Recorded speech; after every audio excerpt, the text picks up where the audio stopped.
Isa akong tindera, of course, kakaupo mo lang kailangan mo nang tumayo dahil merong bibili. Isa akong tindera, of course, inuuna ko ang customer kaysa sa pagkain ko. Isa akong tindera, of course, magtataka ako kung hindi naman bumibili sa akin ay biglang bumili. Sigurado ako mamaya uutang na yan. Kakilala or kapitbahay natin yan, Kumarites.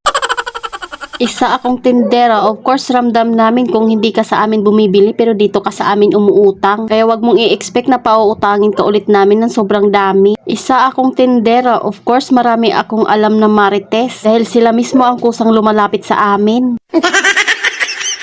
Isa akong tindera, of course madalas nagpipigil kaming mag-CR dahil baka merong bumili. Kung akala namin na wala nang bibili dahil ilang minuto na nga walang customer pag nasa loob na nga po kami ng CR tsaka nga po may magsasabing pabili.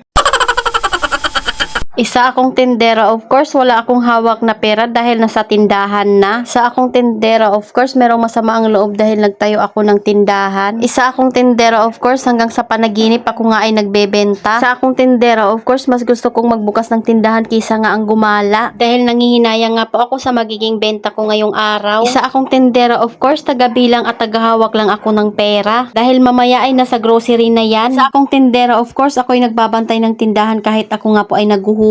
Isa akong tindera, of course habang nagwawalis ay nagbabantay pa rin ako ng tindahan. Isa akong tindera, of course kahit inaantok ako ay hindi pa ako pwedeng matulog dahil ako nga po ay gagawa ng yelo. Isa akong tindera, of course walang naniniwala pag sinasabi kong wala akong pera. Marami lang akong tabako marites pero wala nga akong pera. Isa akong tindera, of course sa piso lang ay nanghihinayang na kami pag nawala. Isa akong tindera, of course minsan nagkakamali nga po ako ng sukli. Maswerte ako kung kakilala ko nga po yung sinuklian ko. Akong tindera, of course nakakalimutan ko minsan yung presyo ng aking paninda. Kaya maibebenta ko ng mura, nakalimutan kong nagtaas na pala. Sa akong tindera, of course, bumibili pa rin ako sa ibang tindahan pag wala nga po sa tindahan ko. Isa akong tindera, of course, minsan ay nagpo-food trip din ako pag ako nga po ay naboboring. Pero syempre, yung hindi ko naman ikakalugi, kumarites. Kayo mga kumarites, anong mga of course nyo bilang isang tindera? Ano nga po yung mga experience nyo bilang mayroong nga pong tindahan? Ibilang ko nga po pala itong benta ng sigarilyo dahil ako nga po ay mamimili. Marami na nga rin po kasing walang kape dito sa akin. Para habang kumakain nga po yung mga anak ko ay ako nga po ay nasa grocery at para mabantayan nga po nila yung tindahan. Dalawang araw nga rin po itong benta ng aming sigarilyo pero tingnan nyo naman kumarites madami-dami na nga rin po ito. Nung nabilang ko nga po ay umabot na nga po ito ng 1-1. Ito nga lang ako bibili sa mas malapit sa amin na grocery dahil may pasok nga po yung mga anak ko. Hindi nga po ako pwedeng magtagal sa grocery. Sobra pa naman kaming ulam kagabi kaya yun na nga po ang inulam nila. Ininit ko na nga po yun at nakapagsaing na nga po ako kanina. Kaya pagkadating ko nga po sa grocery, ito nga po yung mga pinamili ko. Nagdagdag nga lang po ako ng kaunting biskwit at mga dilata. Ayan at bumili na nga po ako ng sigarilyo at pinahiwalay ko nga po ito ng resibo. Try nyo nga po itong diskarte ko kumarites na nakahiwalay nga po yung benta ng sigarilyo dahil mas makakaipon nga po kayo at makakaikot nga po yung pinakabenta niya. Pagkarating ko nga po ay inayos ko na nga po muna yung mga pinamili ko pero hindi ko nga po ito madidisplay lahat kumarites dahil may papasok pa nga po akong estudyante. Meron nga rin po akong inaantay na deliver nga po ng soft drinks dahil 3 araw na nga po akong walang deliver. Yun nga ay katapusan ko marites pero may stock nga po yung tindahan ko at nakabayad na nga rin po ako ng aming mga bayarin. Dahil dati nga po pagkatapusan ay wala talaga akong paninda. Kaya thank you Lord sa blessing. Ayun lang ko marites. Salamat sa panonood. Follow for more. God bless us. At sana i-share nyo na nga rin po itong aking video.